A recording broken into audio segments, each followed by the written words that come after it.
MDH की हल्दी मिर्ची धनिया करे कमाल। ये रंग दे, ये खुशबू दे, ये तीखा, ये कम पड़े। क्या निराला MDH मसाला।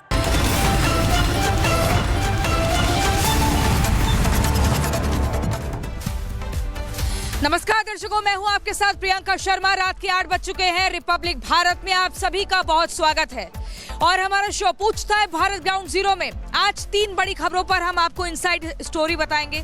हमारे साथ मुंबई से अमृत हमारे सहयोगी जुड़ गए हैं। सबसे पहले हम बात करेंगे कि ईरान में जो लगातार विरोध प्रदर्शन हो रहा है, इसमें अचानक से पाकिस्तान ने कैसे एंट्री कर दी है, पाकिस्तान को लेकर क्या कुछ जानकारी है। दरअसल आपको पता ही है कि ईरान में हिंसक प्रदर्शन शुरू हो चुका है। अचानक से पहले विरोध प्रदर्शन हो रहा था और वहां पर हिंसात्मक माहौल बन गया है। तो बार बार ये सवाल उठ रहे हैं कि आखिर कौन है वो लोग जो ईरान के भीतर घुसकर हिंसात्मक कार्रवाई कर रहे हैं। अभी तक शांतिमय तरीके से पूरा विरोध व्यक्त किया जा रहा था, तो दावा ये भी किया जा रहा है कि पाकिस्तान के कुछ लोगों की एंट्री हो चुकी है। ईरान का माहौल जानबूझकर ऐसा बनाया जा रहा था कि अमेरिका वहां पर हमला कर सके और अमेरिका के लिए एक अनुकूल माहौल तैयार किया जा सके। दावा तो ये भी किया जा रहा है कि अमेरिका की तरफ से अमेरिका के इशारे पर पाकिस्तान के कुछ लोगों को ट्रेनिंग देकर पाकिस्तान से ईरान भेजा गया है ताकि वो वहां पर हिंसात्मक माहौल तैयार करें और इसीलिए वहां आगजनी की जा रही है, तोड़फोड़ की जा रही है और हिंसात्मक रूप पूरी तरह से देखने को मिल रहा है। आखिर इसकी इनसाइड स्टोरी क्या है वो इस रिपोर्ट में दिखाते हैं।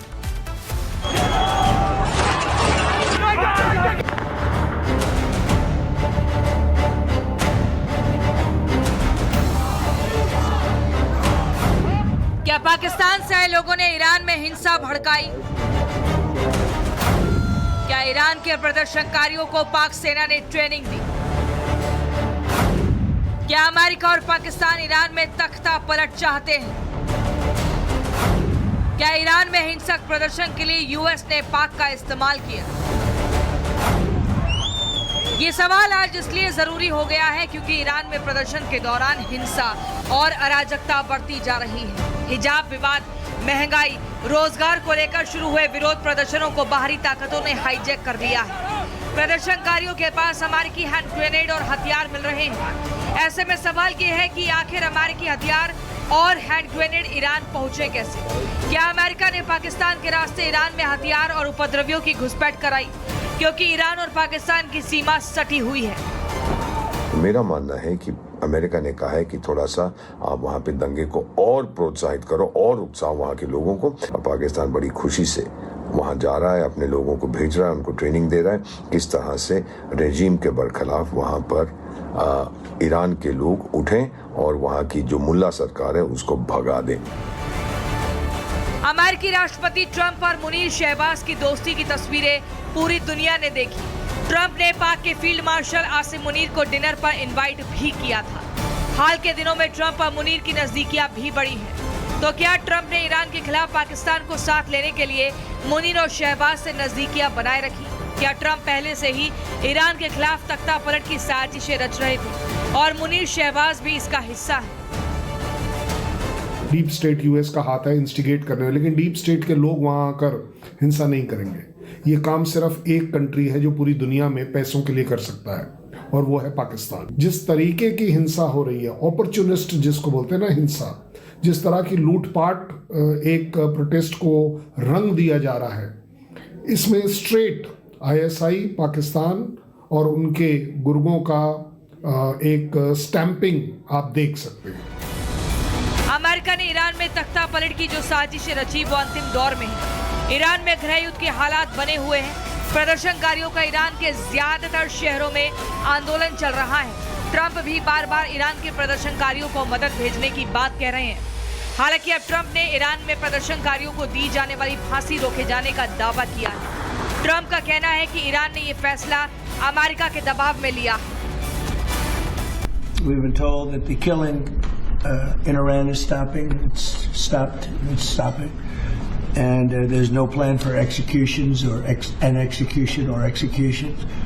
So I've been told that a good authority will find. America की बार बार हमले की धमकियों को देखते हुए ईरान ने अब तक का सबसे बड़ा कदम उठाया है। ईरान ने अपना एयर स्पेस बंद कर दिया है। अब ईरान पूरी तरह से हाई अलर्ट पर है। ईरानी एयर डिफेंस कमांड को आदेश दिया है कि बिना पहचान के ईरानी एयर स्पेस में घुसने वाले किसी भी विमान को तुरंत मार गिराया जाए।